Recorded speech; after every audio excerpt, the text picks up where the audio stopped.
Hi, dear colleagues. Last session, we discussed about the basics of dental age estimation. So, today in this session, we will see the remaining parts of dental age estimation in prenatal, neonatal, and early postnatal child, and also in children and adolescents and adults. So, today I will be discussing little bit theory about the techniques. All the techniques will not be explained in this session because it is difficult without a hands-on to show all the techniques in online platform. So dental age estimation, we will continue. So as we discussed in last time, there are like three phases of dental age estimation. Age estimation in prenatal, neonatal, and early postnatal child. Age estimation in children and adolescents. Age estimation in adults. So dental age estimation, that is DAE, dental age estimation in prenatal, neonatal, and early postnatal child. So mostly in these cases, we use histological methods, and histological methods, they can help us in estimating the accurate age of the individual. So in histological methods, we are using the stage of teeth development and mineralization. They are majorly looked upon. And initial mineralization in deciduous central incisor takes place around 14 weeks. The incremental lines of Retzius in enamel and incremental lines of von Ebner in dentine is used for age estimation. So neonatal lines. During the mineralization phase, we all know that amyloblasts produce the enamel matrix at a rate of approximately 4 micrometer per day. And there is an rhythmic variation in the calcification process every 4 days. As a result, incremental growth lines known as the striae of Retzius appear microscopically within the enamel. Whenever there is a systemic disturbance occurs, the enamel mineralization process is interrupted and the currently developing striae will appear darker. So the darkest and the largest incremental growth line seen in the deciduous teeth is called the neonatal line and is caused by the stress and physiological changes at birth. So as I told earlier, whenever there is a physiological or systemic, whenever there is a systemic disturbance occurs, the process is like interrupted and the currently developing striae will appear darker. And these darkest line and the largest incremental line, they are called the neonatal line. And it is caused by the stress and physiological changes during birth. When present, the neonatal line can be used to distinguish whether a child died before or after birth. If the child died before birth, then the neonatal line will not be present. And if the child is like dead after birth, then the baby, the child is born, will be having neonatal line. Furthermore, counting the incremental growth lines that form subsequent to the neonatal line may approximate how long a child live after birth. Even the thickness of the neonatal line can indicate whether it was a normal delivery or a cesarean delivery. So in normal delivery, according to my knowledge, the thickness will be more, and cesarean, the thickness will be less. So these are the importance of neonatal line in dental age estimation, and this is a histological method. So we have to prepare the histological section, analyze it, and see for the neonatal line. So dental age estimation in children and adolescents. In here, the children we are considering from birth to puberty. So in case of living or deceased, we are using three techniques: visual method, radiographic methods, or biochemical method. These are the main techniques. So in visual methods, we will be seeing upon the eruption sequence of tooth. So we all know about the eruption sequence, and it is really important in knowing the age of the individual. And also we are seeing presence or absence of mamelons. Mamelons can also help us in knowing whether the tooth is like belongs to primary or like permanent.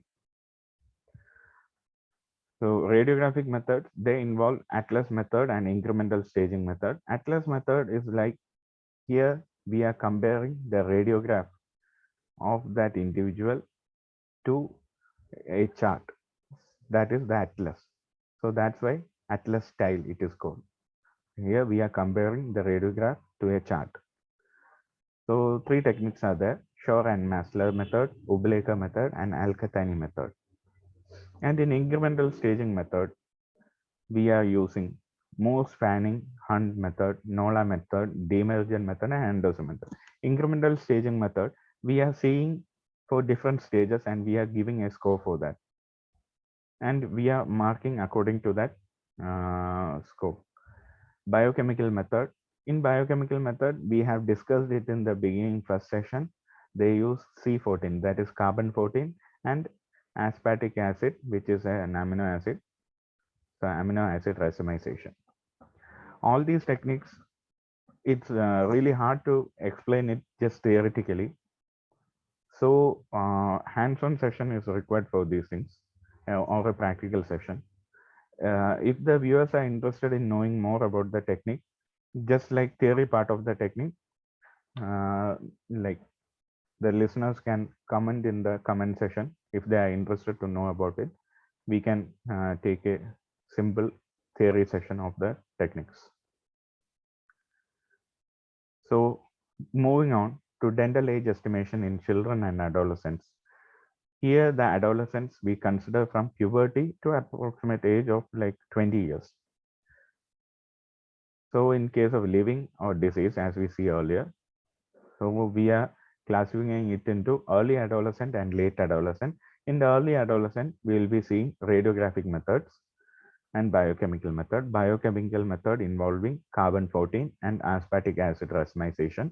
Radiographic methods, they involve the Atlas method, what we saw earlier, Shore and Maslach method, Ubleker method, and Al-Khattani method.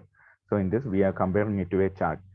That is, preformed charts are there. We are comparing it to those charts. And incremental staging methods, as we discussed earlier, the same techniques are used here. Morse, Fanning, and Hunt method, Nola method, Demergen et al., Anderson et al., and B.M. Balraj et al. So these techniques, as I told earlier, if you want to know more about the techniques, just comment it in the comment section. Post a comment there. We will go for a theory session regarding those techniques. And open apex method by Camiria. So we'll be seeing the apex opening, staging it according to that, and using a formula, we'll be determining the age of the individual. And in late adolescence, radiographic and biochemical methods are used. And radiographic method, incremental staging of the third molar, that is Demergen, Mincer, and Collar et al.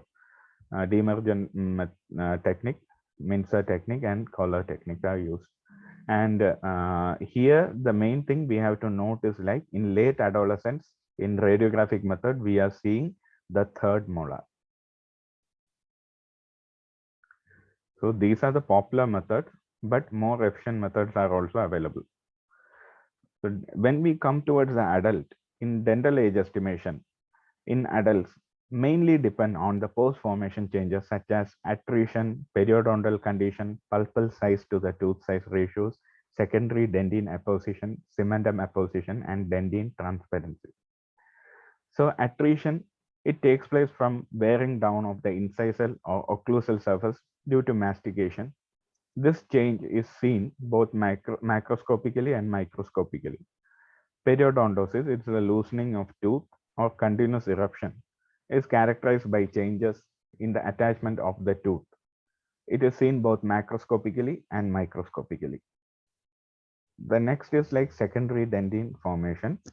They may develop within the pulp cavity, partly as a direct sign of aging and partly as a reaction against pathologic conditions like caries and parodontosis. This change is to be seen only on microscopic sections. So for this, an histological section should be made. Cementum apposition. They may take place at root and around it, particularly in connection with parodontosis. It is seen in microscopic section. Root resorption, they may involve both cementum and dentine. It is seen in microscopic sections. Transparency of root is that is, it is at the apical parts of the root, which is most visible during the grinding of tooth, but it also visible on the unprepared tooth. That is root transparency. And this transparency, it increases with age and is apparently not very closely related to pathologic conditions or treatment. So morphological methods in adults, they are based on assessment of teeth, and it is an ex vivo technique. That is, out of the mouth we are like seeing the seeing and assessing the tooth. Hence this method requires extracted teeth. So these methods may not be acceptable due to ethical, religious, cultural, or scientific reasons. Ethical reason involves if in a case of a dead person, it's difficult. In like if you see the human side of that, we are extracting a tooth and like taking it for analysis. So like if we see regarding the human or like human rights thing, if we are seeing, it's like ethically it's not favorable, and in some religious and cultural things also it is not allowed.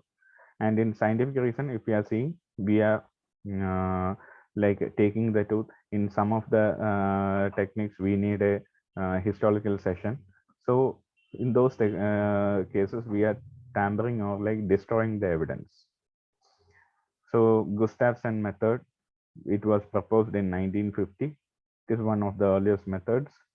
Then Dalit's technique is there, which was proposed in 1962, and in 1970, Bang and Ram method was like proposed.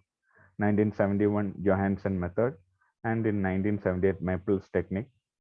In 1992, Lamenting et al. They proposed a technique, and ASA method in 1995. So this is an adult dental age assessment chart by ABFO, which was proposed in 2016. ABFO is like American Board of Forensic Odontology.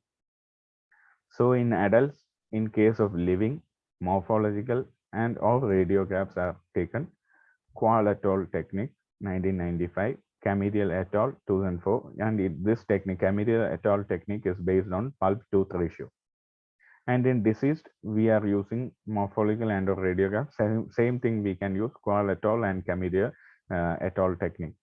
And post-formation changes such as extraction or extracted and section tooth are required.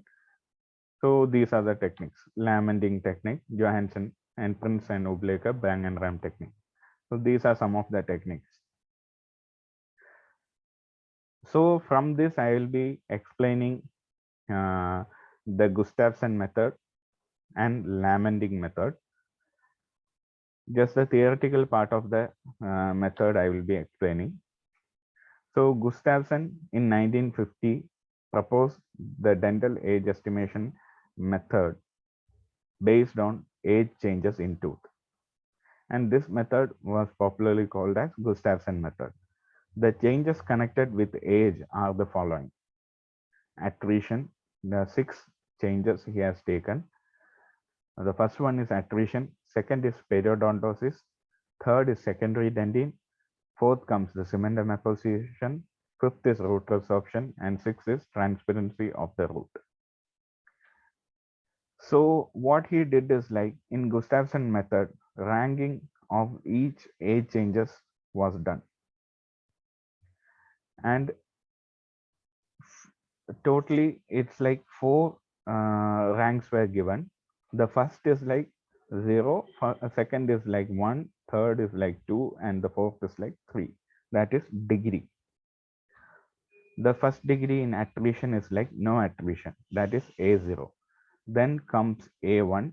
If you look at the mouse pointer, I have represented that in this diagram. So A1 is like attrition within the enamel. So it hasn't reached a dentine or pulp.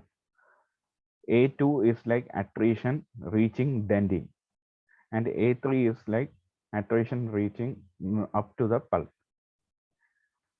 S0 is like no secondary dentine. S1 is like secondary dentine has begun to form in upper part of pulp cavity. Here you can see in the upper part of pulp cavity, secondary dentine has been formed. S2 is the pulp cavity is like half filled, and S3 is like pulp cavity is mostly or wholly filled with secondary dentine. So P0, there is no periodontosis. P1, periodontosis just begun, and P2 is like periodontosis along first 1/3 of the root. P3 is like periodontosis has passed 2/3 of the root. Here you can see it has passed 2/3 of the root. C0 is like normal layer of cementum laid down. C1 is like apposition or little greater than normal. C2 is like greater layer of cementum, and C3 is like heavy layer of cementum is deposited there. R0 is like no root resorption visible. R1, root resorption only on small isolated spots. R2 is like greater loss of substance. R3 is greater loss of both cementum and dentine affected. So one more is there in that, the transparency, root transparency, and T1 root. In case of root transparency, 3 degrees were given. T1 is like transparency is noticeable. T2 is like transparency over apical 1/3 of root. You can see here over the apical 1/3 is only root transparency is visible, and T3 is like transparency over apical 2/3 of the root. So these were the rankings given by Gustafson. And what he did is like, after taking all this like ranking, he came up with 2 formulas. Formula 1 is like the rank he has given, that is AN plus Sn plus Pn plus Cn plus Rn plus Tn is equal to X, where X is the points according to this formula. That is, if the attrition is like the first degree, we'll be giving like 1 point here. If the secondary dentine deposition is like 3, we will be giving the substituting it with 3 there. So according to that rank, we will be taking the total, that is the X, and we will be substituting that X in the formula, where Y is equal to 11.43 plus 4.56X, where Y is the age, X is the points according to formula 1. And the average error of estimation is plus or minus 3.63 years. So if we get according to the formula, if we get the age as like 45, we will be mentioning it in the final report as 45 plus or minus 3.63 years. That is the average error of estimation. So in 1992, Lamendin et al., they came up with the technique. And in this techniques, the variables used are root transparency and periodontal recession, requiring 3 physical measurements made from the label aspect of the tooth. So like we are taking 3 measurements here. Periodontal recession is determined by measuring in millimeters the maximum distance between CEJ and the line of soft tissue attachment. Root transparency is the distance from root apex to the maximum height of transparency along the root surface. Root's height is measured from CEJ to the root apex. So in Lamendin method, the regression formula for age estimation is age is equal to 0.18 into P plus 0.42 into T plus 25.53, where P and T are defined as P is equal to measured periodontal recession height into 100 by measured root height. T is equal to measured root height root transparent height into 100 divided by measured root height. So here we can see measurement of periodontal recession height. So it is measured from the CEJ and the line of soft tissue attachment. So here is the cemento-enamel junction. From there, we are measuring it up to the soft tissue attachment line. So in case of measurement of root transparency, what we are seeing is like it is a distance between the root apex to the maximum height of transparency along the root surface. So it is from the root apex to the maximum height of root transparency. And root height is measured from the apex to the CEJ. So these are the measurements we are taking.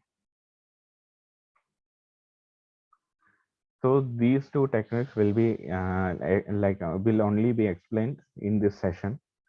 The major limitation is like the other techniques, they require a more hands-on approach rather than theoretically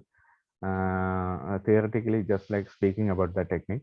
If the listeners are like interested in knowing about the technique, you can post it over the comment section and we can go for a theoretical session, but an hands-on will be more appropriate for it. So coming to the conclusion, so in terms of legal representation, age estimation is one of the most important steps for identification in forensic odontology when predicting the age of a deceased or living person. So determination of age is done by reference to the ever-growing human deciduous and permanent dentitions. And the importance of age estimation includes an assessment of minor or major status in individuals without legal documents. So these are the importance of age estimation. I hope that today's topic or today's session has helped the listeners in knowing little bit about dental age estimation and various techniques. If you further are interested in knowing more about the techniques, just post it in the comment section and we can discuss about the techniques. Thank you.